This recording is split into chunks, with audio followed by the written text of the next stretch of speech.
जनवादी सोच और ग्रामीण संस्कृति को अपनी रचना में यथार्थ चित्रण करने वाले कवियों में श्री कैलाश गौतम आज किसी परिचय के मोहताज नहीं हैं।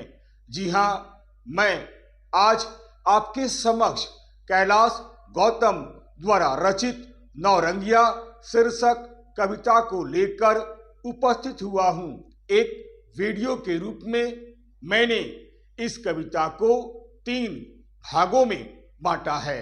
पार्ट 1 वीडियो में इस कविता का सार या सारांश या मूल भाव को आपके समक्ष प्रस्तुत किया है, जबकि अब मैं पार्ट 2 वीडियो में शब्दार्थ सहित सप्रसंग अर्थ या भावार्थ को आपके समक्ष प्रस्तुत करना चाहता हूं। नमस्कार, हिंदी एजुकेशनल चैनल में मैं आपका हार्दिक अभिनंदन करता हूं। तो आइए अब मैं समय न लेते हुए पार्ट 2 वीडियो के रूप में इस कविता का शब्दार्थ सहित सप्रसंग अर्थ या भावार्थ को आपके समक्ष प्रस्तुत करना चाहता हूं। व्याख्या करने से पहले मैं आपको यह बतला दूं कि इस कविता में कुल 4 स्टैंजा हैं, इसलिए इस वीडियो में मैं केवल 2 स्टैंजा की ही शब्दार्थ सहित सप्रसंग अर्थ या भावार्थ को प्रस्तुत करने की कोशिश करूंगा।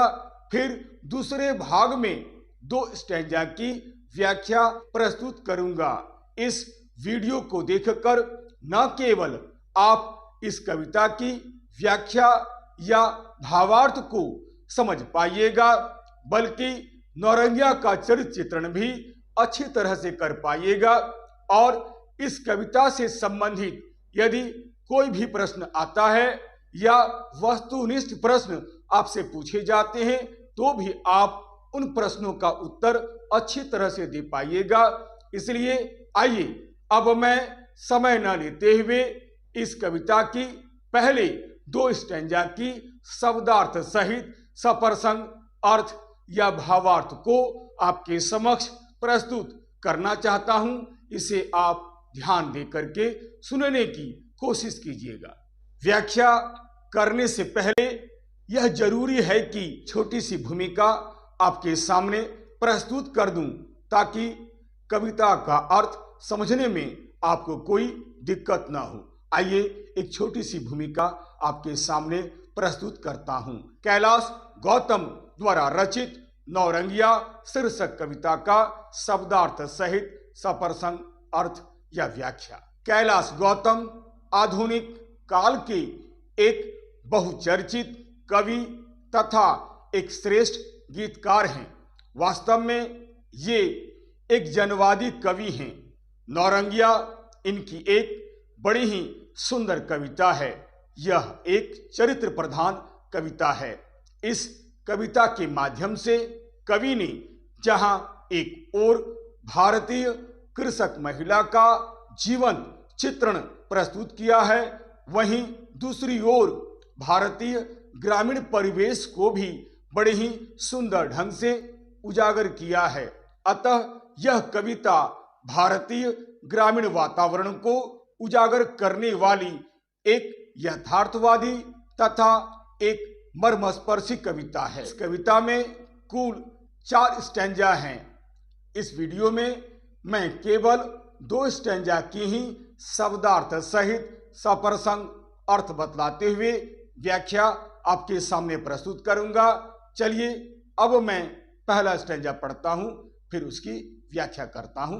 पहला स्टैंजा। देवी देवता नहीं मानती, छक्का पंजा नहीं जानती, ताकतवर से लोहा लेती, अपने बूते करती खेती, मरद निखट्टू जनखा जोइला, लाल न होता ऐसा कोयला, उसको भी वह शान से जीती, संग संग खाती, संग संग पीती, गांव गली की चर्चा में वह सुर्खी सी अखबार की है, नौरंगिया गंगा पार की है। आइए शब्दार्थ। उपर्युक्त पद्यांश में जो कठिन शब्द दिखलाई दे रहे हैं, सबसे पहले उन शब्दों का अर्थ आपके सामने प्रस्तुत कर देता हूं ताकि व्याख्या करने में और आपको समझने में कोई दिक्कत ना हो। सबसे पहले शब्दार्थ। देवी देवता, आप जानते ही होंगे देवी देवता का अर्थ होता है देवी और देवता, यानी ईश्वर की भक्ति करने के लिए हम जिन देवी देवताओं की पूजा करते हैं, यानी देवी और देवता। छक्का पंजा यानी छल कपट या चालाकी या धोखेबाजी। ताकतवर यानी बलशाली या शक्तिशाली व्यक्ति। लोहा लेती यानी मुकाबला करती। लोहा लेना एक मुहावरा है। लोहा लेती यानी मुकाबला करती। बूती यानी अपने बल पर, अपने ताकत पर। खेती, आप जानते ही हैं, खेती करना यानी खेती के काम। मर्द यानी पति या आदमी। गांव में रहने वाली औरतें अपने पति को मर्द कहकर भी संबोधित करती है। निखट्टू यानी आलसी व्यक्ति या जिसमें काम करने की बिल्कुल इच्छा न हो, आलसी व्यक्ति। जनखा यानी हिजड़ा या निष्क्रिय व्यक्ति या नपुंसक व्यक्ति। जनखा यानी हिजड़ा या निष्क्रिय या नपुंसक। जोइला, जोइला का अर्थ होता है कमजोर व्यक्ति या कामचोर व्यक्ति या मौगा व्यक्ति, जिसमें स्त्रियों जैसी विशेषताएं हो। लाला न होता ऐसा कोयला। लाला न होता ऐसा कोयला एक मुहावरा है जिसका अर्थ होता है जो जलाने के काम नहीं आता है, यानी अनुपयोगी चीज। शान से यानी इज्जत के साथ, यानी स्वाभिमान के साथ। संग संग यानी साथ साथ। गांव गली में यानी गांव के प्रत्येक गलियों में। चर्चा यानी बातचीत। शब्दार्थ बतलाने के बाद अब मैं आपके सामने संदर्भ प्रस्तुत करता हूं। संदर्भ। प्रस्तुत पंक्तियां हमारी पाठ्य पुस्तक के पाठ नौरंगिया नामक पाठ से ली गई है। इसके रचयिता कैलाश गौतम जी हैं। कैलाश गौतम आधुनिक काल के एक चर्चित कवि तथा एक सफल गीतकार हैं। संदर्भ बताने के बाद अब मैं आपके सामने प्रसंग प्रस्तुत करता हूं। प्रसंग। प्रस्तुत पद्यांश के माध्यम से कवि ने गंगा नदी के पार एक छोटे से एक गांव में रहने वाली एक कृषक बालिका यानी नौरंगिया के जीवन को बड़े ही सुंदर ढंग से उजागर किया है। आइए अब मैं दो दो पंक्तियों को पढ़ता हूं, फिर मैं इसकी व्याख्या करता हूं। पहला स्टैंजा, पहली दो पंक्ति। देवी देवता नहीं मानती, छक्का पंजा नहीं जानती, ताकतवर से लोहा लेती, अपने बूते करती खेती। बच्चों, इन पंक्तियों को आप गौर से पढ़ेंगे। भाषा बिल्कुल सरल है, बिल्कुल सरस है। मेरे विचार से जब आप एक बार पढ़ेंगे तो अर्थ बिल्कुल स्पष्ट हो जाएगा। यानी कवि कहते हैं कि नौरंगिया एक कृषक बालिका है। गंगा नदी के पार रहने वाली नौरंगिया एक कृषक बालिका है, यानी एक कृषक महिला है जो गंगा नदी के पार एक छोटे से गांव में रहती है। वह बहुत ही भोली भाली, छल कपट से रहित, मेहनती तथा एक साहसी महिला है। कवि ने इन पंक्तियों के माध्यम से नौरंगिया की चारित्रिक विशेषताओं को तथा उसके जीवन को बड़े ही सुंदर ढंग से उजागर किया है। देवी देवता नहीं मानती, छक्का पंजा नहीं जानती। यानी कौन कौन देवी देवता पर विश्वास नहीं करती है, कौन छक्का पंजा नहीं जानती है। यानी गंगा नदी के पार रहने वाली नौरंगिया ईश्वर पर बिल्कुल विश्वास नहीं करती है, अर्थात वह देवी देवताओं पर बिल्कुल विश्वास नहीं करती है। क्यों?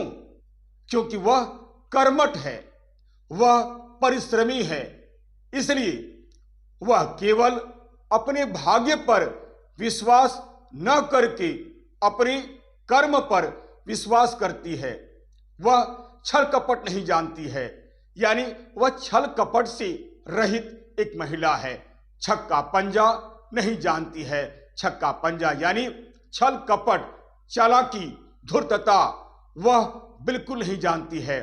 नौरंगिया छल कपट बिल्कुल नहीं जानती है।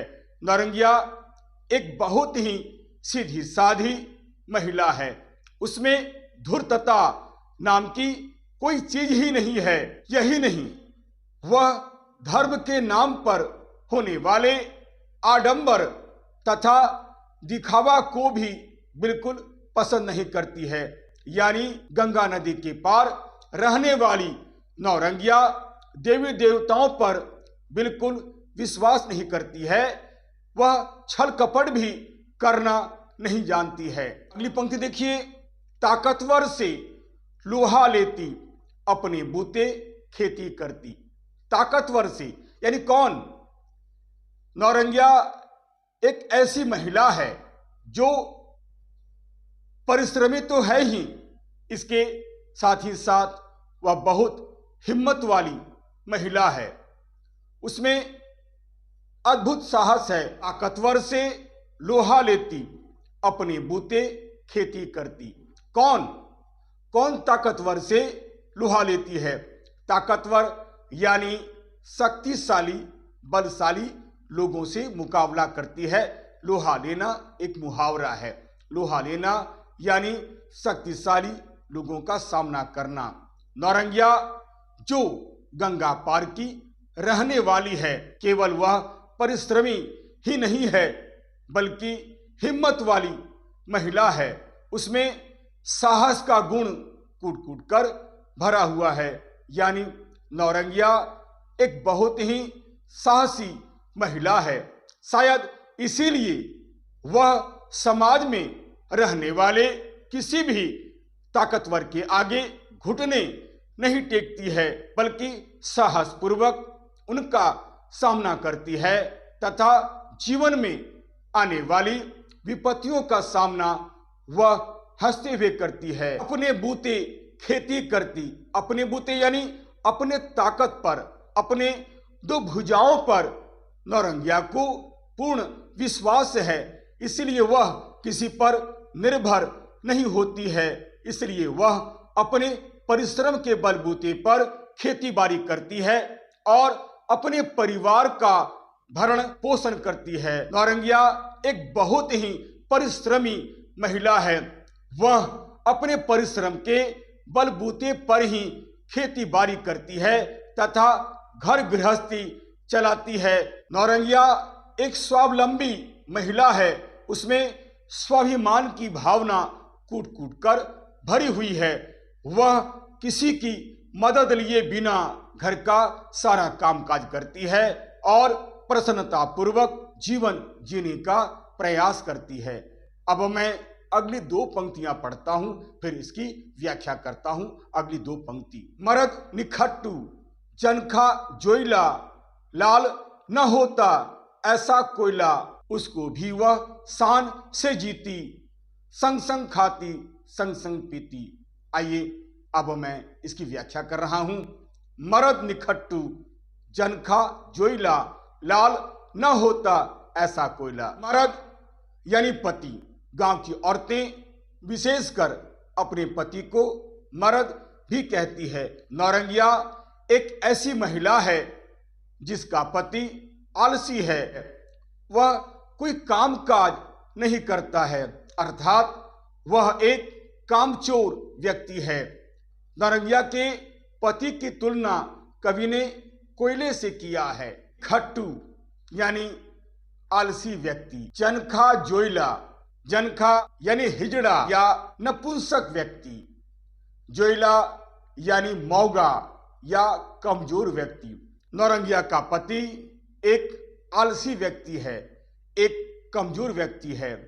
कवि ने नौरंगिया के पति की तुलना कोयले से किया है, यानी इस प्रकार कोयले में से कुछ कोयला ऐसा होता है जो जलाने के काम नहीं आता है। ठीक उसी प्रकार वह एक ऐसा व्यक्ति है, वह एक ऐसे कोयले की तरह है जो जलाने के भी काम नहीं आता है, यानी वह किसी के काम नहीं आता है, वह बिल्कुल अनुपयोगी है।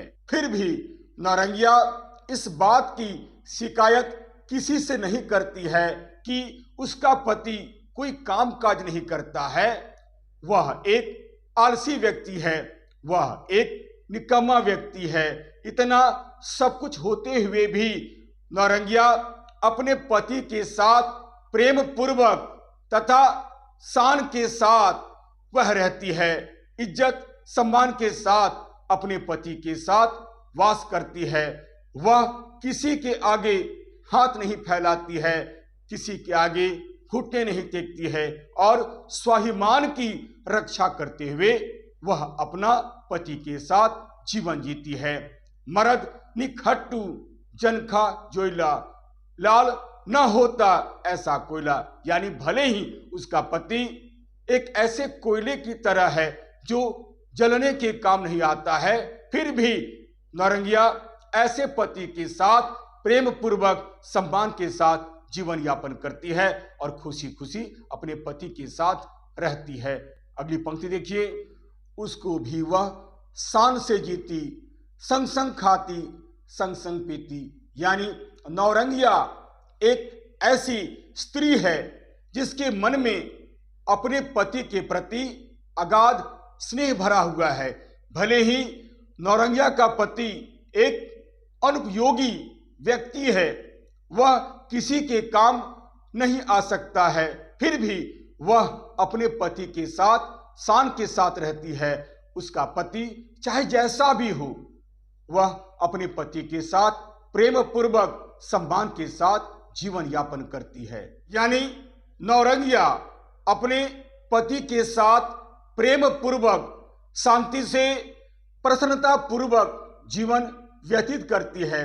उसे इस बात की बिल्कुल शिकायत नहीं है कि उसका पति निठल्ला है, उसका पति निखट्टू है, कोई काम काज नहीं करता है, वह एक बेकार आदमी है, फिर भी वह अपने पति के साथ प्रेम पूर्वक रहती है, साथ साथ खाती है, साथ साथ पीती है तथा साथ साथ जीवन यापन करती है। अब मैं अगली दो पंक्तियां पढ़ता हूं और फिर उसकी व्याख्या करता हूं। गांव गली की चर्चा में वह सुर्खी सी अखबार की है, नौरंगिया गंगा पार की है।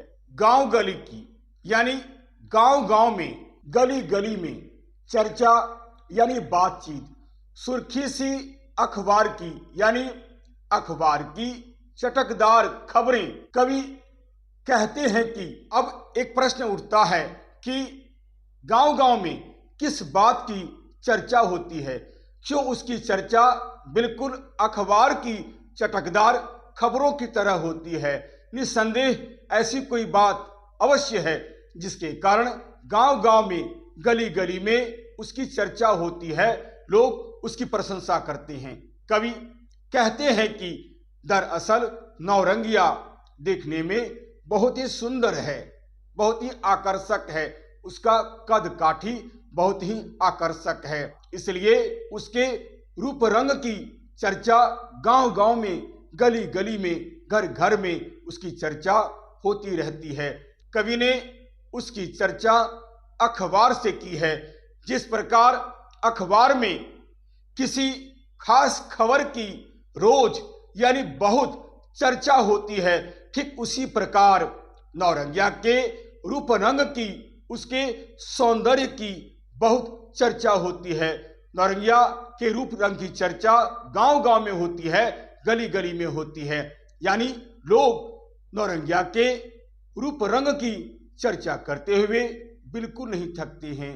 नौरंगिया गंगा पार की है, यानी गंगा नदी के पार नौरंगिया जो रहने वाली है वह एक इसी तरह की महिला है।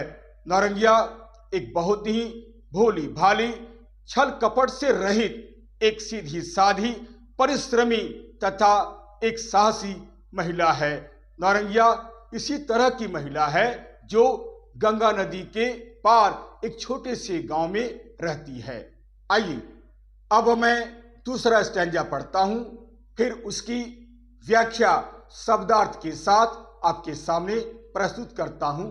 दूसरा स्टैंजा। कसी देह ओ भरी जवानी, शीशे के सांचे में पानी, सिहरन पहने हुए अमोले, काला भंवरा मुंह पर डाले, सौ पानी रंग घुले हैं, कहने को कुछ होठ खुले हैं। अद्भुत है ईश्वर की रचना, सबसे बड़ी चुनौती बचना, जैसी नीयत लेखपाल की वैसी ठेकेदार की है, नौरंगिया गंगा पार की है। आइए उपयुक्त पद्य खंड में जो कठिन शब्द दिखलाई दे रहे हैं, सबसे पहले उन शब्दों का अर्थ आपको बता देता हूं ताकि व्याख्या करने में और व्याख्या समझने में आपको कोई दिक्कत न हो। शब्दार्थ जरूरत पड़ने पर आप शब्दों का अर्थ पुस्तक पर या कॉपी पर भी लिख लें ताकि जब भी इस कविता को पढ़ें आपको अर्थ समझने में, व्याख्या करने में आपको कोई दिक्कत ना हो। शब्दार्थ। कसी यानी कसा हुआ या भरी हुई। नौरंगिया चूंकि एक युवती है, उसका शरीर भरा हुआ है यानी कसी हुई है। देह यानी शरीर, भरी जवानी यानी युवावस्था आने पर जिस प्रकार युवतियों का शरीर भर जाता है यानी सुंदर लगने लगता है, उसी प्रकार नौरंगिया का रूप रंग है, नौरंगिया का कद काठी है। यानी युवावस्था की दहलीज पर कदम रखना। भरपूर यानी भरा पूरा, या युवावस्था आने पर जिस प्रकार शरीर भरा पूरा हो जाता है। शीशा यानी आईना या एक धातु। सिहरन यानी कांपना। अमोले यानी आम का छोटा पौधा। भंवरा यानी भ्रमर, भंवरा या एक प्रकार का कीड़ा। डोले यानी घूमना या घूमे। सौ पानी घुलना यानी चमकना या साफ या शुद्ध होना। सौ पानी से घुला होना एक मुहावरा है। इस मुहावरे का अर्थ होता है चमकदार या तरोताजा। होठ खुलना यानी बोलना या किसी प्रश्न का जवाब देना। अद्भुत यानी अनोखा, विचित्र। ईश्वर, आप जानते ही हैं, ईश्वर यानी भगवान। रचना यानी बनाई गई वस्तु, रचित वस्तु। चुनौती यानी चैलेंज या शर्त या ललकार। नियत यानी विचार, मन में उठने वाले विचार या सोच है। नियत का अर्थ हो सकता है इरादा। लेखपाल यानी लेखा जोखा करने वाला व्यक्ति लेखपाल कहलाता है। ठेकेदार यानी ठेका लेने वाला व्यक्ति। गांव में बहुत से ऐसे लोग होते हैं जो किसी भी कार्य को करने के लिए ठेका लेते हैं। ठेकेदार यानी ठेका लेने वाला व्यक्ति। संदर्भ मैं बहुत पहले ही बतला चुका हूं, इसलिए संदर्भ बतलाने की फिर से जरूरत नहीं है। थोड़ा सा प्रसंग में अंतर है। प्रसंग। प्रस्तुत पद्यांश के माध्यम से कवि ने गंगा नदी के पार एक छोटे से गांव में रहने वाली नौरंगिया के जीवन को यहाँ कवि ने बड़े ही सुंदर ढंग से बतलाने का प्रयास किया है। इस अंश में कवि कैलाश जी ने नौरंगिया के शारीरिक रूप रंग की विशेषताओं को बड़े सुंदर ढंग से उजागर किया है। अर्थात इस पद खंड में कवि ने नौरंगिया के रूप गुण की चर्चा की है। इस अंश में कवि कैलाश जी ने नौरंगिया के स्वाभिमानी चरित्र तथा स्वावलंबन की भावना को बड़े सुंदर ढंग से उजागर किया है। व्याख्या करने के लिए मैं केवल दो पंक्तियों को पढ़ता हूं, फिर इसकी व्याख्या आपके समक्ष प्रस्तुत करता हूं। पहली दो पंक्ति। कसी देह ओ भरी जवानी, शीशे के सांचे में पानी, सिहरन पहने हुए अमोले, काला भंवरा मुंह पर डाले। प्रस्तुत पद खंड में कवि कैलाश जी ने नौरंगिया के शारीरिक रचना की विशेषताओं को बड़े सुंदर ढंग से बतलाने का प्रयास किया है। कसी देह यानी किसी का देह कसा हुआ है, वह यौवन में मदमस्त है। कवि कहते हैं कि नौरंगिया बहुत ही सुंदर है, नौरंगिया जवान है, मेहनती होने के कारण उसकी देह बहुत ही सुंदर है। उसके शरीर का गठन यानी उसका कद काठी बहुत ही आकर्षक है। नौरंगिया बहुत ही गोरी है। कवि ने उसके रूप रंग की तुलना यहाँ इस प्रकार की है। कवि कहते हैं कि नौरंगिया बहुत ही गोरी है। जिस तरह शीशे के बर्तन में पानी रखने से जल साफ दिखलाई देता है, ठीक उसी प्रकार उसके शरीर का रंग उजला है। यानी नौरंगिया एक बहुत ही गोरी महिला है। शीशे के सांचे में पानी पंक्ति का यहाँ यही अर्थ है कि नौरंगिया बहुत ही सुंदर है, नौरंगिया बहुत ही गोरी है। वह इतनी गोरी है जितनी कि यदि हम शीशे के बर्तन में पानी रख देते हैं तो पानी हमें साफ दिखलाई देता है, ठीक उसी प्रकार उसके शरीर का रंग है। नौरंगिया बहुत ही गोरी है। अब मैं अगली पंक्ति पढ़ता हूं। सिहरन पहने हुए अमोले, काला भंवरा मुंह पर डाले। सिहरन यानी कांपना। कवि कहते हैं कि नौरंगिया हमेशा चौकन्नी यानी सावधान रहने वाली महिला है। भाई क्यों सावधान रहती है, अब समझना बहुत जरूरी है। कवि कहते हैं कि जिस तरह आम की गुठली से निकलने वाली कोमल कोमल लाल लाल पत्तियां हवा के झोंके को पाकर कांपने लगती है, ठीक उसी प्रकार नौरंगिया अपने काम के प्रति सदैव सचेत रहती है, अपने काम के प्रति सदैव सावधान रहती है। काला भंवरा मुंह पर डाले यानी काले रंग का भंवरा उसके मुखमंडल पर मंडराते रहता है। कवि यहाँ यह कहना चाहते हैं कि नौरंगिया बहुत ही सुंदर है, उसका मुखमंडल बहुत ही आकर्षक है। उसके सुंदर चेहरे पर बिल्कुल काले काले भंवरे की तरह लटें लटकती रहती है, जिससे वह और भी अधिक सुंदर और आकर्षक लगने लगती है। जिस तरह कवि यह तुलना करते हुए कहते हैं कि जिस प्रकार सुंदर सुंदर फूलों पर काले काले भंवरे रसपान करने के लिए मंडराते रहते हैं, ठीक उसी प्रकार उसके गोरे मुखमंडल पर काली काली लटें लटकती और खिलती रहती है। कवि ने उसके काले काले लटों की तुलना काले काले भंवरों से की है।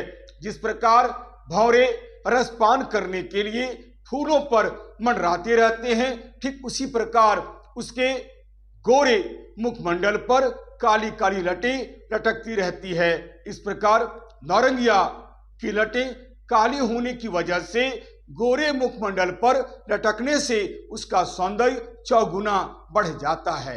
अब मैं अगली दो पंक्तियां पढ़ता हूं, फिर इसकी व्याख्या करता हूं। सौ सौ पानी रंग घुले हैं, कहने को कुछ होठ खुले हैं। अद्भुत है ईश्वर की रचना, सबसे बड़ी चुनौती बचना। सौ सौ पानी रंग घुले हैं, 100 पानी रंग घुले हैं, एक मुहावरा है।